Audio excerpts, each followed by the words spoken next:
Trump just got finished in some like speech about the Las Vegas shooting, calling it an act of pure evil. Well, he should know. But really, it's just like, I have a question for you. There's another headline that says that Trump, defies his critics on his handling of Puerto Rico by conducting business as usual.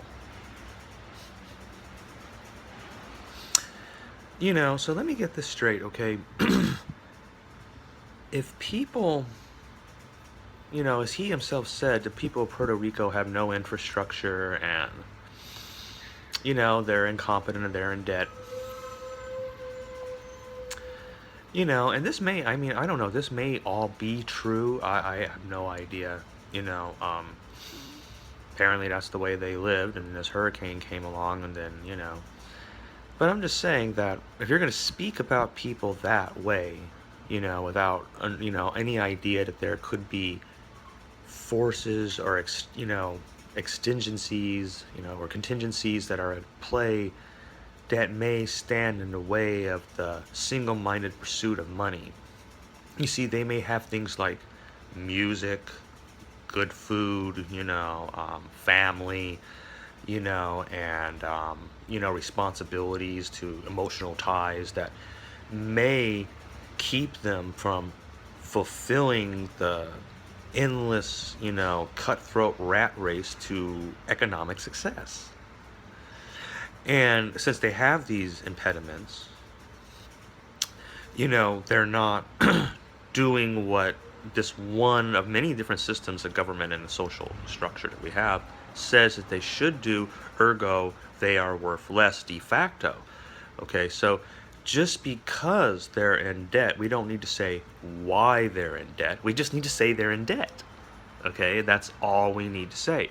So, it's just sort of like, apparently once you're in debt, you're no longer a human being. And if you're from Trump, who spent his entire life with an entire society that supported his single-minded pursuit of money, okay, it's just sort of like, have you ever, said to some, a black person who's deep into black culture in Inglewood, hey, show up at this place at exactly 3:01 on the dot, all right?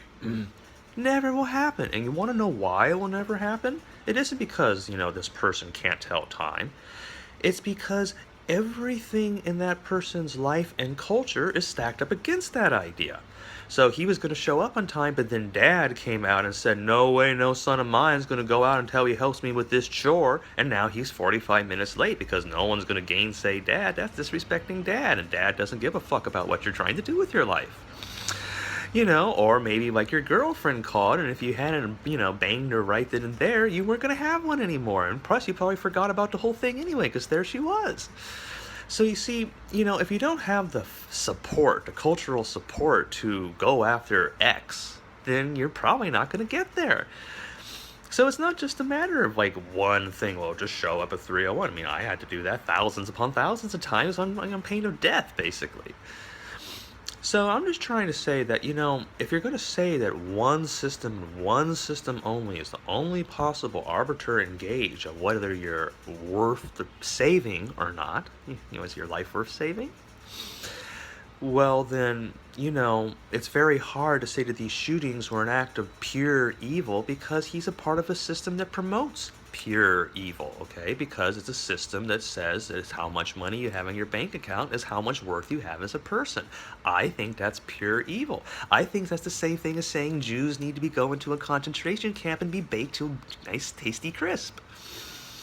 So, I'm not really up with that, and I'm not really down with that, and I think that's an act of pure evil. And, I don't see why he would say that, because I'm sure every single person that got shot had way less money than he's ever, they had way less money than he probably had ever in his life. I'm sure the combined net worth of every person who got shot in Las Vegas is probably about lunch for him. So how could he say it was an act of pure evil? Because obviously they weren't worth anything, a la Puerto Rico.